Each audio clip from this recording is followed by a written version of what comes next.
Saucony has always been a mysterious brand to me. I've tried to buy their shoes several times, but I always chose something I felt was more tried and tested. However, something that works for many of us, recommendations from friends, came into play for me.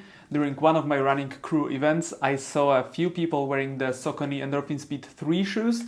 They were delighted, using strong words like the best shoe I have ever run in. And that was my final impulse to give Saucony a chance, and spoiler alert, it was worth it. Now let me share my personal experience with the Saucony Endorphin Speed 4.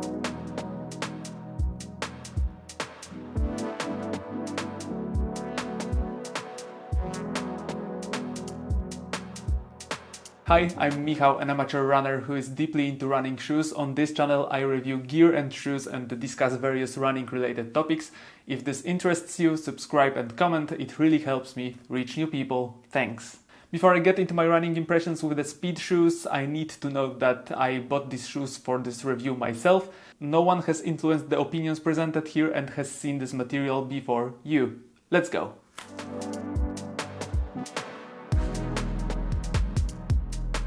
We'll start with the technical aspects. The upper is very breathable, comfortable and soft. It seems pretty plush, but it's light and breathable. Saucony uses a technology they nicely call form fit here, but as we know, these names have zero significance. It's more of a marketing trick.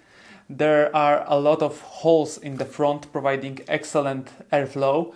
These holes aren't just at the front, but also on the tongue and sides, so there's no problem with breathability.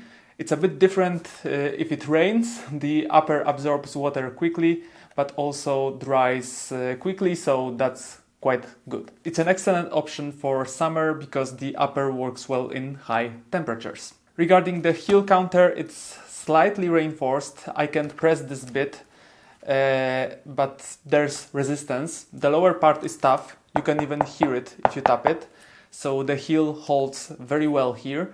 The heel counter from the inside is softer and lined with pleasant material, which is a plus. We have a standard lacing, and as for the tongue, it's gusseted. That's a significant advantage for me. It doesn't slip much, holds the foot well, and it's pleasant to the touch. It's also very breathable due to all of the holes that I mentioned earlier. So the tongue for me is also top-notch, and the fact that it's gusseted helps, especially in faster training, which these shoes are mainly intended for. The midsole. The midsole is mainly PWRRun PB foam, which is PBA foam. We have two layers here. The first one is painted and the second one, thicker, is lower. Between them there's a nylon plate bent in an S shape. PBA foam is known for providing excellent energy return. It's soft, allowing you to run faster while feeling really comfortable. The nylon plate doesn't give us the same sensations as a carbon or fiberglass plate. It's more of a stabilizing element, but also helps with energy return, contributing to the shoe's dynamics. What's important about this foam is that it looks a bit like styrofoam and smells a bit like it.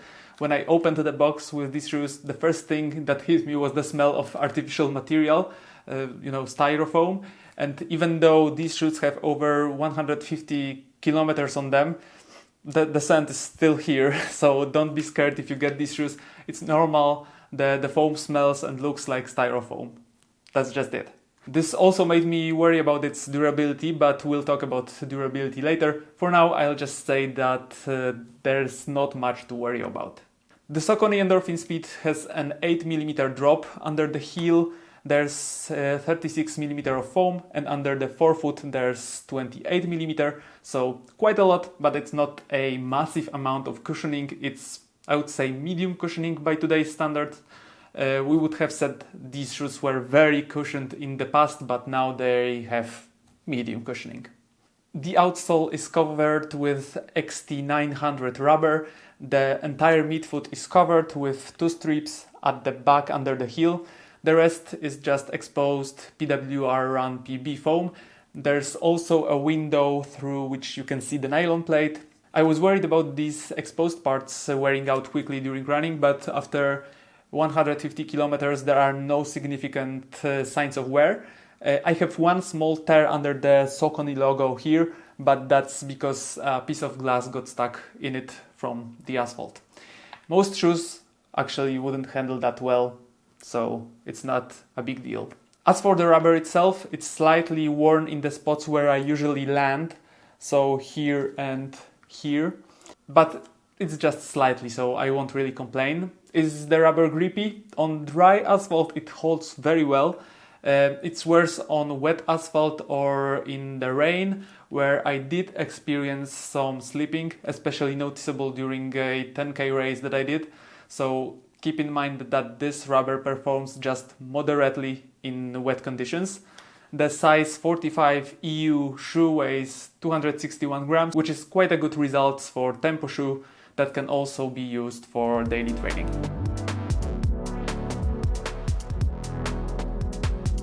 Now let's quickly go over how it feels to actually run in these shoes. It feels very nice. I quickly felt these shoes were my top choice this year.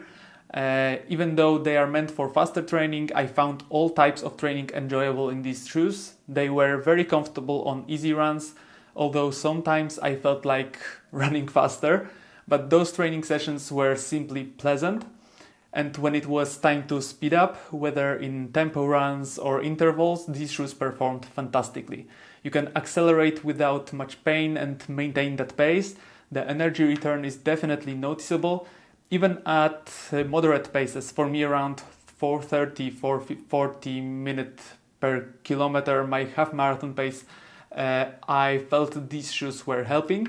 And the faster you go, the more noticeable it is. Even intervals like 800 meters at 350 minutes per kilometer pace were very comfortable in these shoes. So for fast training and longer fast sessions, the Saucony Endorphin Speed 4 is exactly what these shoes were made for, and they excel in this regard. Are there any problems? The issue was with long runs. Before around 16th, 17th kilometer, I started to feel slight pain in my hip, but that's probably not the shoe's fault, but rather my pronation issues. These are not stability shoes, so after a long run, that hip pain would appear. Even though the midsole is quite wide, I wouldn't say these are the most stable shoes in the world, but compared to some other shoes of this type, the stability is quite alright. These are some of my contenders for the shoe of the year right now, because it's hard for me to point out one significant flaw that would make me advise against them. As I said, maybe this might be a deal breaker for people with overpronation issues, where some problems could arise, after those 16–17 kilometers. But other than that, I don't see many things to criticize. They are good tempo training shoes. You could say they are training racing shoes, because they could be an excellent choice for most people who don't run speedy times. 10k in 35 minutes, I consider a fast time for an amateur. And for those speedsters, shoes with carbon or glass fiber plate would be even better. Running a 10k race in these shoes, I finished in 42 minutes and 13 seconds. That was the best race experience I've ever had regarding running sensations. So if you're looking for a versatile shoe to run comfortably and beat your personal best in races while also being able to train at higher speeds, the Saucony Endorphin Speed 4 will be an excellent choice. And I know I'm repeating myself, but these shoes enchant me.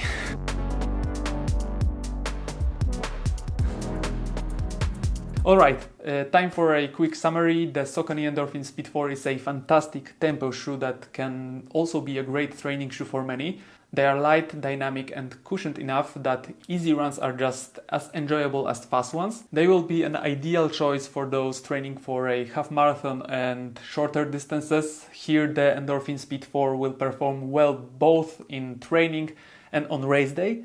For marathons, it's a matter of individual preference. I experience some discomfort on long runs, but that's just due to my pronation issues. It could be totally different for you. The Saucony Endorphin Speed 4 can be bought for $180 or €200, which is an acceptable price in the current running shoe market for what you get in return. Alternatives: for $160 or €160 you can get Adidas Adizero Boston 12.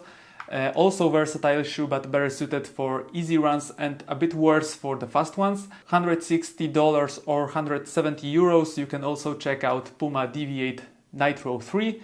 Alternatively, check out the third version of the Speed. It will be cheaper but also a bit less dynamic. And that's all. Thanks for watching. In the comments let me know what you think about these shoes or their previous versions, and I'll see you in the next video soon.